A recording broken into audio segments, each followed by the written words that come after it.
The book I'm reading today is Joy, the Happiness That Comes From Within, and the book is by Osho. The book starts with a little anecdote. The anecdote goes, "My doctor insisted that I come to see you," the patient told the psychiatrist. "Goodness knows why. I'm happily married, secured in my job, lots of friends, no worries." Said the psychiatrist, researching for his notebook. "And how long have you been like this?" Happiness is unbelievable. It seems that man cannot be happy. If you talk about your depression, sadness, misery, everybody believes it. It seems natural. If you talk about your happiness, nobody believes you. It seems unnatural. Sigmund Freud, after 40 years of research into the human mind, working with thousands of people, observing thousands of disturbed minds, came to the conclusion that happiness is a fiction. Man cannot be happy. At the most, we can make things a little more comfortable, that's all. At the most, we can reduce unhappiness a little, that's all. But happy, man cannot be. This sounds very pessimistic, but if you look at humanity, it seems to be exactly the case. It seems to be a fact. Only human beings are unhappy. Something deep down has gone wrong. I say this to you on my own authority. Human beings can be happy, more happy than the birds, more happy than the trees, more happy than the stars, because human beings have something that no tree, no bird, no star has. They have consciousness. But when you have consciousness, two alternatives are possible. Either you can become happy or you can become unhappy. Then it is your choice. Trees are simply happy because they cannot be unhappy. Their happiness is not their freedom. They have to be happy. They don't know how to be unhappy. There is no alternative for them. The birds chirping in the trees are happy, not because they have chosen to be happy. They are simply happy because they do not know any other way to be. Their happiness is unconscious. It is natural. Human beings can be tremendously happy, tremendously unhappy, and they are free to choose. This freedom is hazardous. This freedom is very dangerous because you become responsible. And something that happened with this freedom, something has gone wrong. Man is somehow standing on his head. People are seeking meditation. Meditation is needed only because you have not chosen to be happy. If you have chosen to be happy, there is no need for any meditation. Meditation is medicinal. If you are ill, then medicine is needed. Once you have started choosing happiness, once you have decided that you will be happy, there is no meditation needed. Then meditation starts happening on its own accord. There are so many religions because so many people are unhappy. A happy person needs no religion. A happy person needs no temple, no church. Because for a happy person, the whole universe is a temple. The whole existence is a church. The happy person does not pursue religious activities because his whole life is religious. Whatever you do with happiness is a prayer. Your work becomes worship. Your very breathing has an intense splendor to it, a grace. Happiness happens when you fit with your life.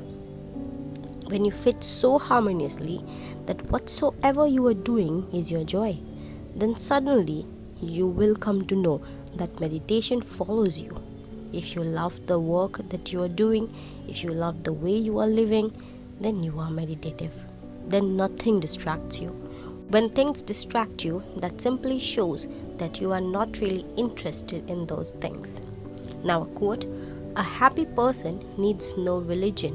A happy person needs no temple, no church. Because For a happy person, the whole universe is a temple, the whole existence is a church. A teacher goes on telling small children, pay attention to me, be attentive. They are attentive, but they are attentive to something else. A bird is singing with all its heart outside the school building, and the child is attentive to the bird. Nobody can say he is not attentive. Nobody can say he is not meditative. Nobody can say he is not in deep concentration. He is.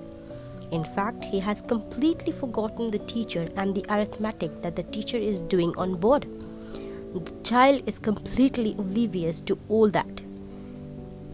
He is utterly possessed by the bird and its song.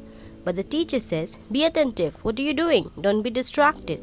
In fact, the teacher is distracting the child. The child is attentive. It is happening naturally. Listening to the bird, he is happy. The teacher is distracting him. The teacher says, you are not being attentive. The teacher is simply lying. The child was attentive. The bird was more attractive to him. So what can he do? The teacher was not so attractive. The arithmetic had no appeal. We are not put here on earth to be mathematicians. There are few children who will not be interested in the bird. The song of the bird may go on getting louder and louder, and they will be attentive to the blackboard. Then arithmetic is for them. Then they have a meditation, a natural meditative state when it comes to mathematics.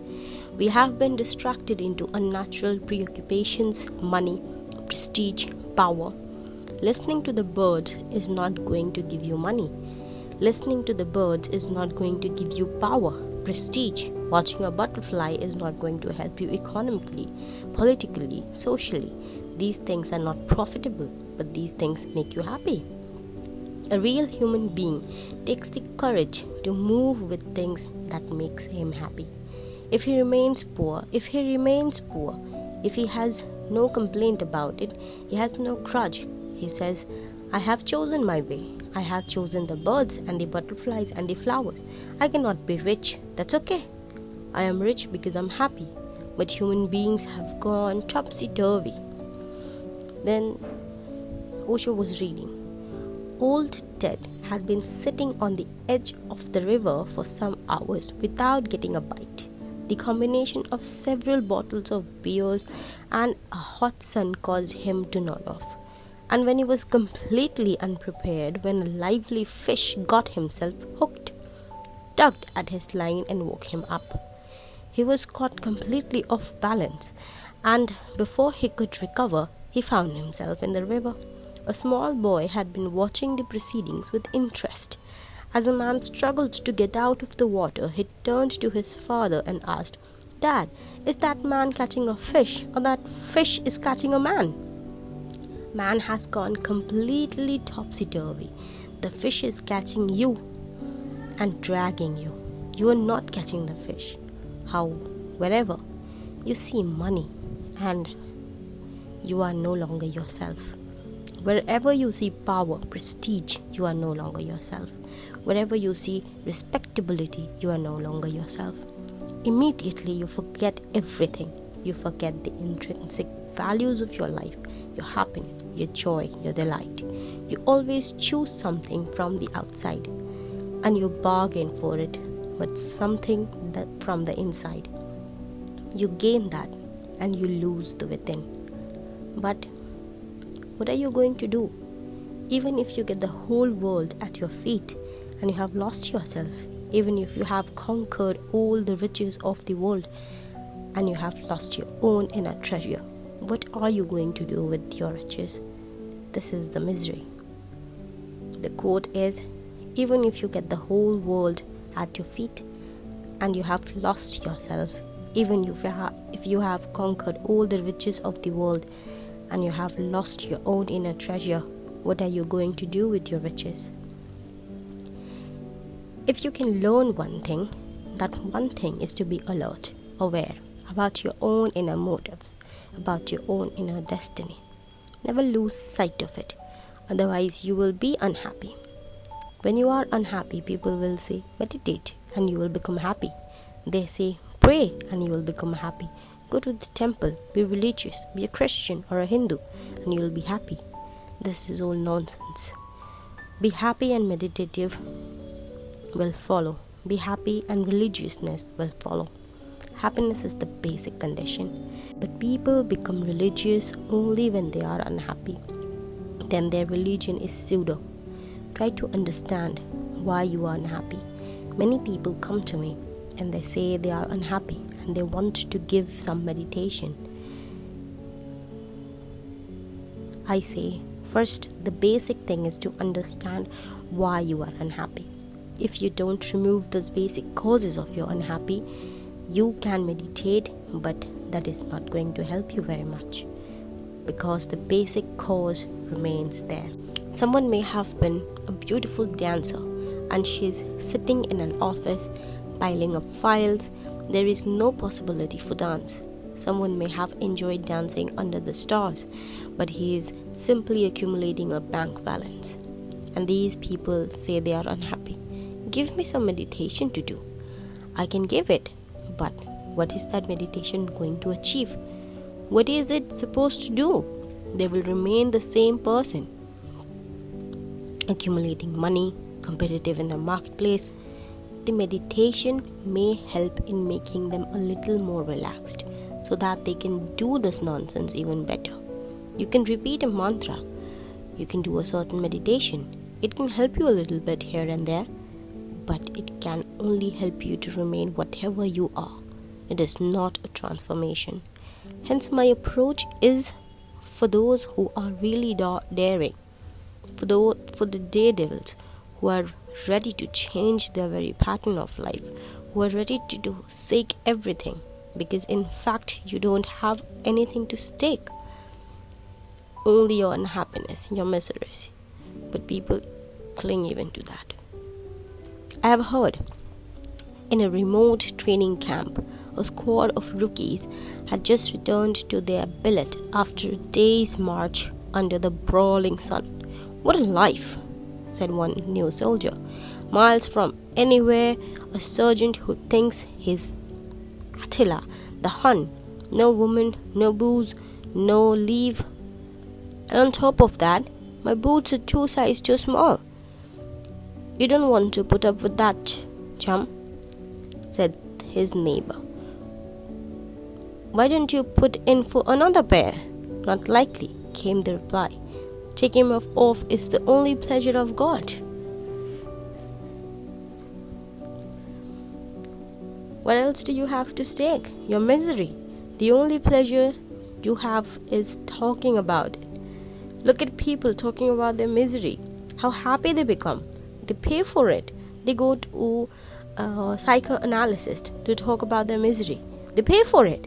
Somebody listens attentively and they are very happy. People talk about their miseries again and again and again. They even exaggerate. They embellish it. They make it look bigger. They make it look bigger than life size. Why? You have nothing but your misery at stake. But people cling to the known, to the familiar. The misery is all they have known. That is their life. Nothing to lose, but so afraid to lose it. As I see it, happiness comes first. Joy comes first. A celebrating attitude comes first. A life-affirming philosophy comes first. Enjoy. If you cannot enjoy your work, change. Don't wait. Because all the time you are waiting for gadget, and gadget is never going to come. You simply wait and waste one's life. For whom? For what are you wanting? If you see the point that you are miserable in a certain pattern of life, then all the old traditions say you are wrong. I would finally like to say the pattern is wrong. Try to understand the difference of emphasis. You are not wrong, just your pattern. The way you have learned to live is wrong. The motivations that you have learned and accepted as yours are not yours. They don't fulfill your destiny. They go against your grain. They go against your element. Remember it. Nobody else can decide for you. All their commandments, all their orders, all their moralities serve to cripple you. You have to decide for yourself. You have to go take your life in your own hands. Otherwise, life goes on knocking at your door and you are never there. You are always somewhere else. If you are going to be a dancer, life comes from that door because life thinks you must become a dancer by now. It knocks on that door, but you're not there. You're a banker. How is life expected to know that you would become a banker? Life comes to you the way nature wanted you to be. It knows only that address, but you are never found there. You are somewhere else, hiding behind somebody else's mask, in somebody else's garb, under somebody else's name. Existence goes on searching for you. It knows by your name, but you have forgotten that name. It knows your address, but you are never lived at that address. You allowed the world to distract you. A little story. I dreamt I was a kid last night, Joe was telling Al, and I had a free pass to all the rides in the Disneyland. Boy, what a time I had. I didn't have to choose which rides to go on. I rode them all. That's interesting, remarked his friends. I had a vivid dream last night too. I dreamt a beautiful blonde knocked on my door and overwhelmed me with her desires. Then, just as we were getting started, another visitor, a gorgeous, well-stacked brunette, come in and wanted me too. Wow, interrupted Joe. Boy, I would have loved to be there too. Why didn't you call me? I did, responded Al. And your mother told me you were at Disneyland. Your destiny can find you in only one way, and that is your inner flowering, as existence wanted you to be. Unless you found your spontaneity, unless you found your element, you cannot be happy. And if you cannot be happy, you cannot be meditative. Why did this idea arise in people's mind that meditation brings happiness? In fact, whenever they found a happy person, they always found a meditative mind. The two things become associated. Whenever they found a beautiful, meditative, milieu surrounding person, they always found that person was tremendously happy, vibrant with bliss, radiant. They became associated. People thought happiness comes when you are meditative. It is just the other way around. Meditation comes when you are happy. But to be happy is difficult, and to learn meditation is easy. To be happy means a drastic change in your way of life, an abrupt change, because there is no time to lose. A sudden change, a discontinuity with the past, a sudden clash of thunder, and you die to the old and you start afresh from ABC. You again start your life as you would have done if there had been no pattern enforced by your parents, by your society, by the state. As you would have done, must have done, if there had been nobody to distract you. You were distracted. You have to drop all those patterns that have been forced on you, and you have to find your own inner flame. Chapter 1 ends here.